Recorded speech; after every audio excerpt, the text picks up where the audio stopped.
Have you ever heard the story of a man so strong he could tear a lion apart with his bare hands, yet so weak he was brought down by a whisper? This is the epic, tragic tale of Samson, the legendary strongman of ancient Israel, and Delilah, the woman who unraveled the secret of his power. It's a story of love, betrayal, and the devastating consequences of misplaced trust. Samson's story begins long before he was even born. An angel appeared to his parents, promising them a son who would be a Nazirite from birth consecrated to God. This meant he had to follow strict rules. No wine, no touching the dead, and most importantly, never cutting his hair. His long, flowing locks weren't just a style choice. They were the very source of his superhuman strength, a physical sign of his covenant with God. From a young age, it was clear Samson was no ordinary boy. The Spirit of the Lord was upon him, granting him incredible power. One of the most famous stories tells of him traveling to a town called Timnah. On the way, a young lion roared and charged at him. Without a weapon in hand, Samson grabbed the lion and ripped it apart as if it were a young goat. This was just the beginning of his legendary feats. But Samson's greatest strength was matched by a significant weakness: a fondness for foreign women, something strictly forbidden for his people at the time. This wasn't just a personal failing, it became the central conflict of his life. His first marriage to a Philistine woman from Timnah ended in disaster, sparking a cycle of revenge and violence between Samson and the Philistines, Israel's sworn enemies. In one famous act of vengeance, Samson caught 300 foxes, tied their tails together in pairs with torches, and set them loose in the Philistines' fields, burning their grain, vineyards, and olive groves to the ground. The Philistines were furious.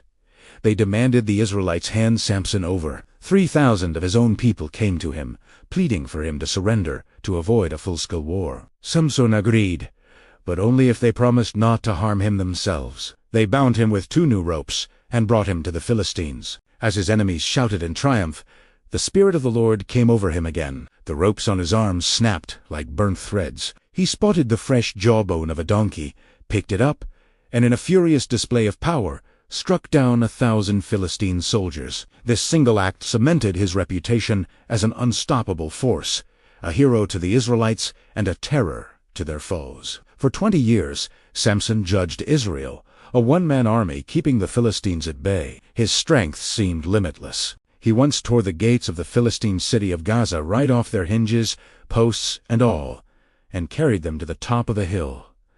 The Philistine lords were desperate. How could they defeat a man who seemed more like a god than a mortal? They realized they couldn't beat him with force. They had to find his weakness. And that's when Delilah enters the story. Samson fell in love with a woman from the valley of Sorek named Delilah. Seeing their chance, the Philistine rulers came to her with a tempting offer. "Seduce him," they said, "and find out the secret of his great strength and how we can overpower him. If you do this for us, each of us will give you 1,100 pieces of silver." This was an astronomical sum of money, a fortune that could change anyone's life. Delilah agreed. She began her subtle, persistent campaign. "Please tell me," she purred to Samson, "what is the secret of your great strength?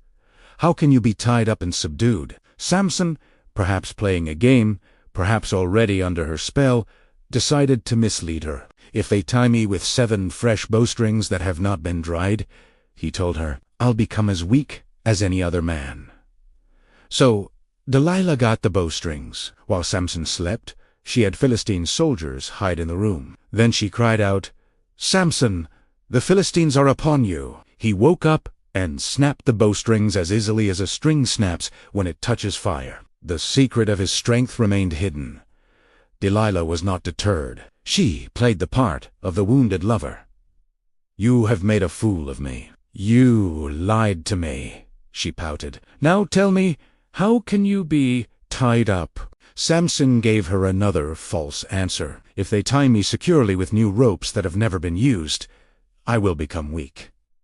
Delilah tried again. New ropes, hidden soldiers, and the same cry, "Samson, the Philistines are upon you." And again, he snapped the ropes from his arms like they were threads. Now, Delilah was getting frustrated, but her determination grew. Her act became more convincing. "Until now, you have made a fool of me and lied to me," she said. her voice dripping with manufactured disappointment. "Tell me how you can be tied." This time, Samson's answer was more intricate, closer to the truth.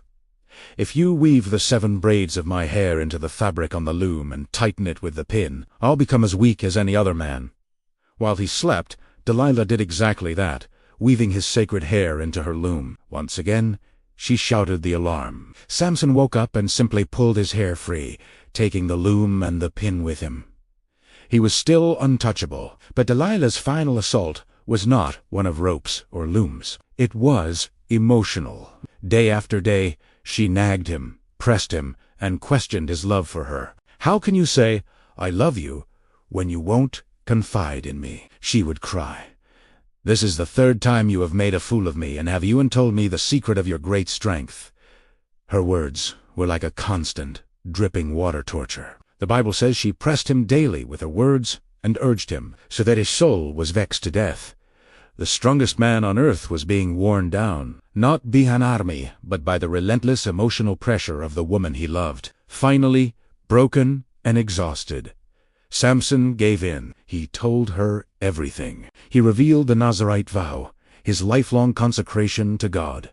"No razor has ever been used on my head," he confessed, "because I have been a Nazirite to God from my mother's womb. If my head were shaved, my strength would leave me, and I would become as weak as any other man." He had given her the key to his soul. Delilah knew, this time, he was telling the truth. She sent a message to the Philistine lords. "Come up this one more time, for he has told me all his heart." They came, money in hand. Delilah then lulled Samson to sleep with his head in her lap. She called in a man to shave off the 7 braids of his hair. As the last lock fell to the floor, his power began to leave him. Then, for the final time, she cried out, "Samson, the Philistines are upon you!" He awoke from his sleep and thought, "I will go out as before and shake myself free." But he did not know that the Lord had left him.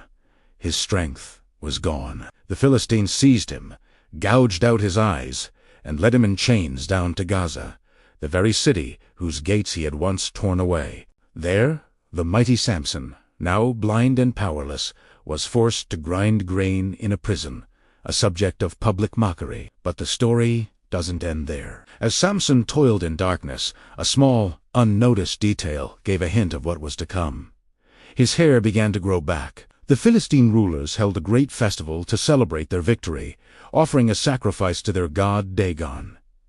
They declared, "Our God has delivered our enemy into our hands." The celebration was massive. They brought Samson out of the prison to entertain the crowds. They made him stand between the 2 central pillars that supported the temple. Blind and humiliated, Samson prayed one last time.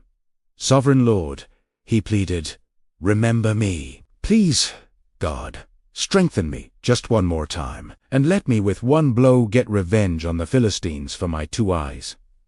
He asked the servant who held his hand to position him so he could feel the main pillars of the temple. Then Samson placed his right hand on one pillar and his left hand on the other. He braced himself and cried out, "Let me die with the Philistines." With a fina monumental push, Samson brought the entire temple crashing down on the rulers and the thousands of people inside. The man who had been betrayed and broken found his strength one last time, not in his hair, but in a final, desperate prayer. In his death, he defeated more of his enemies than he ever had in his entire life. The story of Samson and Delilah is a timeless warning about the danger of compromising our deepest convictions for fleeting pleasures. It's a powerful reminder that true strength isn't just physical might. It's integrity, wisdom, and faithfulness. Samson's downfall wasn't a single haircut. It was a series of small compromises that led to his ultimate betrayal. It shows us how even the strongest among us can be brought down when we lose sight of who we are